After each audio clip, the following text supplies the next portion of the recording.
Civil society representatives from across the Pacific met in Nandi, Fiji to end corruption in their countries. Key speakers from various backgrounds gathered to educate the Pacific on the different forms of corruption and ways that people had fought back against these acts.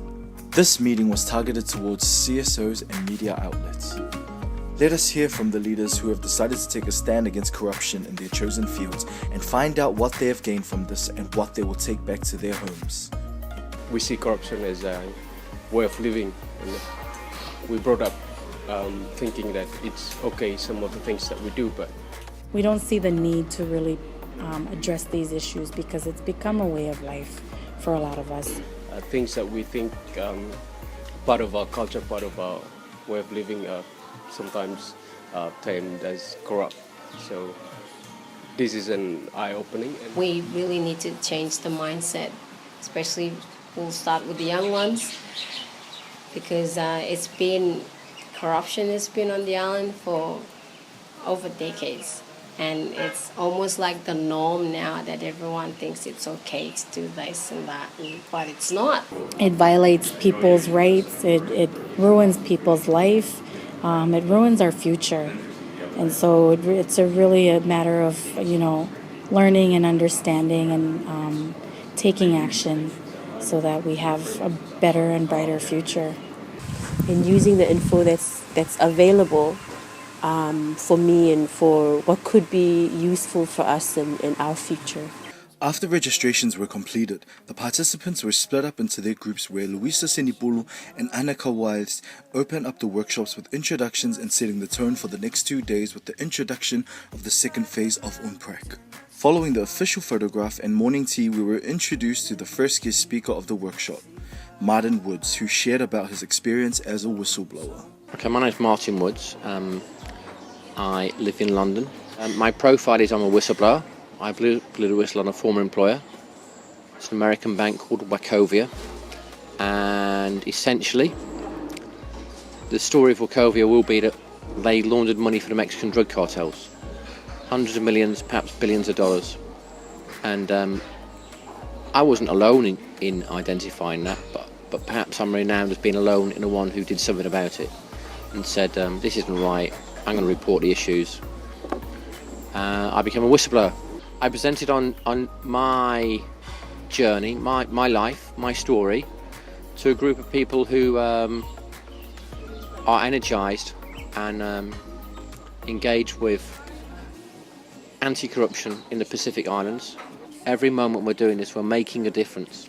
After inspiring the participants about whistleblowing and encouraging each person to take their stand against corruption, we continued on with the rest of our day with hearing NGOs share about their experiences of preventing and fighting corruption in their own countries.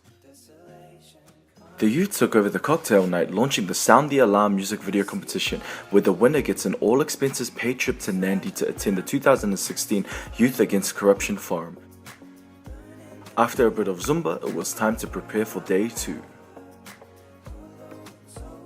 Day 2 started off strong with Tito Balboa and Khairul Yusuf using technology to figure out how to engage citizens using social networks, research, and social media. So in Malaysia, we don't have things like freedom of expression, we don't have freedom of information. Government information is extremely limited, and what I shared was that even if you have limited space and limited information, that if the CSOs share the work and research that they do, especially in what we call open data formats or raw information in the forms of spreadsheets with each other, that information that they have is extremely valuable, and that if they connect with other CSOs in terms of collecting standard information on governments, contracts, budgets, that CSOs can actually gain more in terms of transparency, even when the government itself is not providing much information, or the CSOs themselves have very limited capacity. So it's, I would say that collaboration between CSOs in sharing information will be extremely helpful when you start sharing information with each other. Yes, after our presentation, we received many interest for some of the countries, Vanuatu, Solomon Islands, Samoa, they are interested to see possibilities to implement the system within the respective countries. I provide my contact details in order to establish future contact, and let's see if we can collaborate with them. We are ready to do that. The next session was very interactive and allowed the youth to share how they have been combating corruption, and also gave the opportunity to allow other CSO and media outlets be aware of their presence. So this is the second one that was released in partnership with the Office of the Speaker, and it's just to encourage, I guess, our members of parliament to be more open about what they're doing and be more accountable to the people that elected them. Sitin Darby, a freelance consultant, is also an advocate for Extractive Industries Transparency Initiative, where they seek justice to those mining who only give a small compensation to landowners. Martin also shared several experiences, good and bad, that he has faced and encountered being an advocate through media. As it came down to the final day, Ofa Gatan Bioliki facilitated a session run by Nancy Hendry from International Association of Women Judges, who presented on a new concept to the Pacific: sextortion. Certainly our experience has been that sextortion is a global phenomenon. It happens everywhere and in virtually every sector of society. But we have not had a lot of members from the Pacific Islands, and we didn't have examples of it in the Pacific Islands. And so one of the things that was personally very interesting about the workshop was to hear some of those examples from the participants. And examples are often hard to come by because it is an offense that has not only the corruption element but also the sexual element. And throughout the world there is always a lot of shame and stigma associated with sexual offenses. And that makes it difficult for victims to come forward.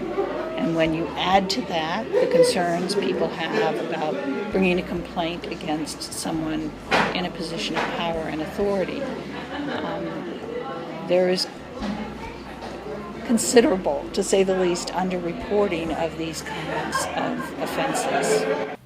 After the closing prayer, it was now time to hear how these workshops affected those who attended. I want to be able to maintain connections with some of the colleagues that I sat with on the table, because I find some of their work valuable, that I could adopt either in full or just tailor it to what we have. The last session, the sextortion, is a good way to see the violence against women in other aspects, dealing with the case of corruption.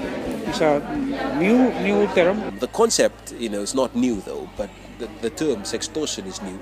And in terms of exposing corruption, there are some avenues that we were not aware of. Now we can include that in our annual work plans, organizational work plans to mobilize communities in rural areas, talking about the corruption issue and how they can expose this corruption at the community level. It's just been great because you sit back and you listen to the different CSOs, not only in Fiji but in the region, talk about the work that they're doing as far as combating corruption. And I think as far as the tools that I've gained from this 3-day workshop and what I've learned is, to continue doing that, really. Continuing publishing stories about corruption so that we could inform and educate our readership, which let them know about what's happening. My first visit to the Pacific Islands, just very impressed by the level of energy and interest and commitment among the participants. I never knew the scale of the islands. I never knew the scale of the corruption. The uplifting component of all this is, while the corruption is significant, the people fighting it are very positive, very energetic, very committed and very determined, and they will win. People power will win. So I didn't see that many differences. Actually, I saw a lot of things in common. Actually see any countries from the Pacific in the international collaborations for open government. So I'm hoping that just like in Southeast Asia, that I like to see more countries from the Pacific join us in the international community as well, working on open government. So I definitely like to have our organization kind of look at ourselves and making sure that we're not committing any of those kinds of activities, even the smallest things that we might think is not a form of corruption, but later on we might find out that it is. Things will change, but things will change because of people who are energized, because the people I sat with and sat amongst, and I had the privilege and pleasure to share in a company, people who were here for the last 3 days. If they are representative of the energy and commitment of the people of the Pacific Islands, then they're going to defeat corruption. Civil society participants made personal commitments to take the corruption prevention learnings back to their home countries and implement reforms. That implementation will be the lasting marker of the workshop's success.